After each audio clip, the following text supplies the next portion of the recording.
Shalom saudara yang dikasihi Tuhan Yesus Kristus. Selamat pagi, selamat berjumpa dalam renungan pada pagi hari ini. Saya mengucapkan salam sejahtera buat saudara semua dimanapun saudara berada. Damai dan sukacita oleh Roh Kudus melimpah senantiasa dalam hati dan kehidupan saudara semua. Sebelum kita mendengarkan renungan firman Tuhan, mari sama-sama kita satukan hati dan berdoa. Bapa kami yang di sorga, Bapa dalam nama Tuhan Yesus Kristus, kami mengucap syukur untuk segala berkat kemurahan Tuhan dari malam hingga pagi ini. Tuhan sudah menyertai dan melindungi kami. Terima kasih buat kesehatan, kekuatan dan berkat kebaikan Tuhan. Saat ini kami mau mendengarkan sabda firman-Mu. Urapi setiap kami ya Tuhan, agar kami dapat mengerti akan kehendak-Mu. Dalam nama Tuhan Yesus kami berdoa.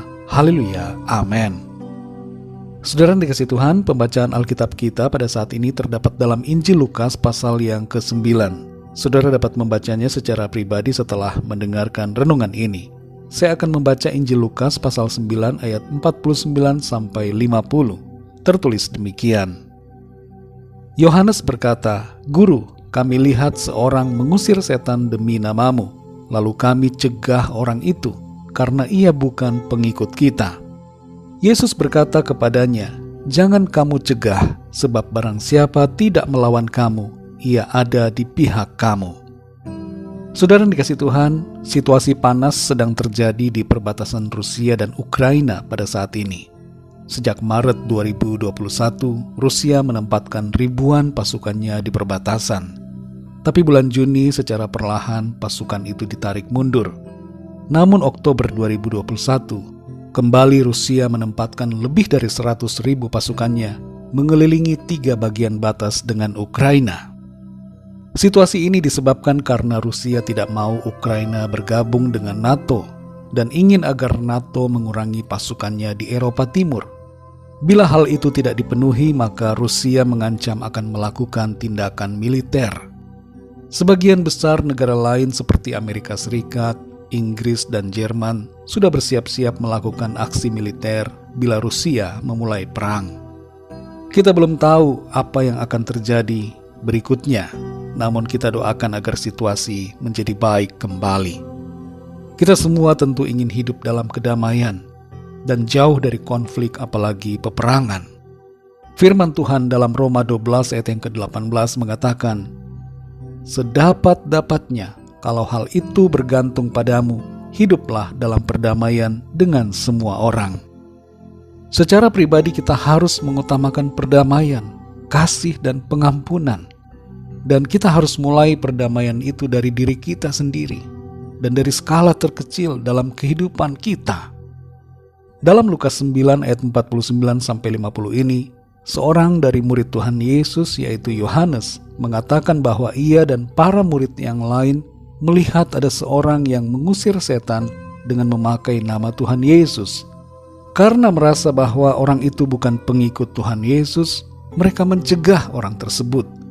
Mereka merasa bahwa hal itu tidak boleh dilakukan oleh orang lain. Namun apa jawaban Tuhan Yesus? Ia berkata, "Jangan kamu cegah, sebab barang siapa tidak melawan kamu, ia ada di pihak kamu." Sungguh jawaban ini di luar dugaan. Mungkin para murid mengira Tuhan Yesus akan menjadi panas hati atau bangga karena sikap para muridnya yang mencegah orang itu. Tapi ternyata Tuhan Yesus tidak mempermasalahkan hal tersebut dan malah mengatakan sesuatu yang sangat penting untuk kita semua juga pahami, yaitu barang siapa tidak melawan kamu, ia ada di pihak kamu. Saudara yang dikasihi Tuhan, Tuhan mau kita hidup dalam perdamaian satu sama lain. Tidak saling menyerang, tapi hidup berdamai. Ironisnya pada saat ini, ada banyak perang terjadi justru di kalangan anak-anak Tuhan. Saling menyerang antara satu gereja dengan gereja lain, antara satu denominasi dengan denominasi lain. Saling ribut soal doktrin, saling menjatuhkan, padahal sama-sama pengikut Kristus. Kesalahan yang sering kali terjadi adalah merasa diri sendiri paling benar dan ingin menjadi tokoh yang utama dan satu-satunya dalam hal kerohanian dan pelayanan. Tentu hal seperti ini saudara tidak benar sama sekali. Dalam kisah di ayat ini, Tuhan Yesus tidak bertanya soal doktrin orang itu, bagaimana pengertian dan keimanannya terhadap Tuhan Yesus, apa yang diucapkannya dan sebagainya. Tuhan Yesus hanya mengatakan, barang siapa tidak melawan kamu, ia ada di pihak kamu.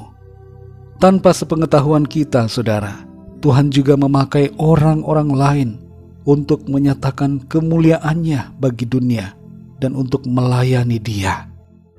Mari saudara yang dikasihi Tuhan, hidup dalam damai sebagai sesama orang yang percaya kepada Tuhan Yesus Kristus. Soal perbedaan yang ada dalam pemahaman kita masing-masing, serta cara kita beribadah kepadanya, itu disebabkan karena keterbatasan kita dalam mengerti akan Tuhan. Yang terpenting adalah pengakuan akan Kristus sebagai Tuhan yang telah datang sebagai manusia dan ketaatan kepada kehendak firman Tuhan. Itu sudah cukup menjadi dasar yang mempersatukan kita. Mari sama-sama berjalan dalam mengikut Tuhan Yesus, bukan dalam perang dan konflik, tapi dalam damai sejahtera dan sukacita oleh Roh Kudus-Nya. Tetaplah hidup dalam damai. Mari kita berdoa. Bapa kami yang di sorga, Bapa dalam nama Tuhan Yesus Kristus, kami bersyukur untuk berkat kemurahan Tuhan, bersyukur untuk firman-Mu yang boleh kami dengar saat ini, yang mengajarkan kepada kami, agar kami hidup dalam perdamaian. Terlebih khusus sebagai sesama orang yang percaya kepadamu. Kami semua adalah satu keluarga di dalam Engkau. Kami adalah anggota-anggota tubuh-Mu, ya Tuhan Yesus.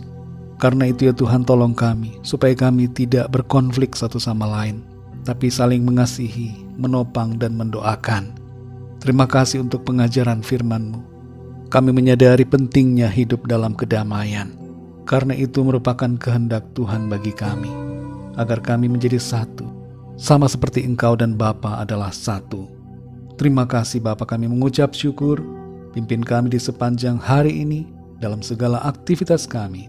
Berkati kami ya Tuhan, dan biarlah dalam semuanya itu nama Tuhan senantiasa kami muliakan. Kami berdoa bagi bangsa dan negara kami Indonesia, dan juga semua bangsa di dunia ini. Berkatilah ya Tuhan, lawatlah dengan kasih karunia-Mu.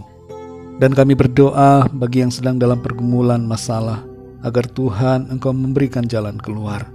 Dan yang sakit Tuhan memberikan kesembuhan, kesehatan yang sempurna atas tubuh mereka. Terima kasih Bapa, hanya dalam nama-Mu yang kudus, nama Tuhan Yesus Kristus, kami sudah berdoa dan mengucap syukur. Haleluya. Mari sama-sama kita berdoa doa Bapa kami. Bapa kami yang di sorga, dikuduskanlah nama-Mu, datanglah kerajaan-Mu, jadilah kehendak-Mu di bumi seperti di sorga. Berikanlah kami pada hari ini makanan kami yang secukupnya, dan ampunilah kami akan kesalahan kami, seperti kami pun mengampuni orang yang bersalah kepada kami. Dan janganlah membawa kami ke dalam pencobaan, tetapi lepaskanlah kami daripada yang jahat, karena Engkaulah yang mempunyai kerajaan, dan kuasa dan kemuliaan, sampai selama-lamanya. Amin. Terimalah berkat Tuhan. Tuhan memberkati engkau dan melindungi engkau. Tuhan menyinari engkau dengan wajah-Nya dan memberikan kasih karunia. Tuhan menghadapkan wajah-Nya kepadamu dan memberikan damai sejahtera. Berkat anugerah dari Bapa Surgawi, cinta kasih karunia dari Tuhan Yesus Kristus, dalam persekutuan dan penghiburan Roh Kudus, menyertai kita semua sekarang ini dan sampai selama-lamanya. Dalam berkat nama Tuhan Yesus Kristus. Haleluya. Amin. Puji Tuhan, saudara yang dikasihi Tuhan, saya percaya firman Tuhan menjadi berkat dan kekuatan buat saudara semua, dan Roh Kudus akan menolong saudara untuk lebih lagi memahami kebenaran firman Tuhan. Tuhan Yesus memberkati saudara semua. Sampai jumpa dalam renungan yang berikutnya. Haleluya.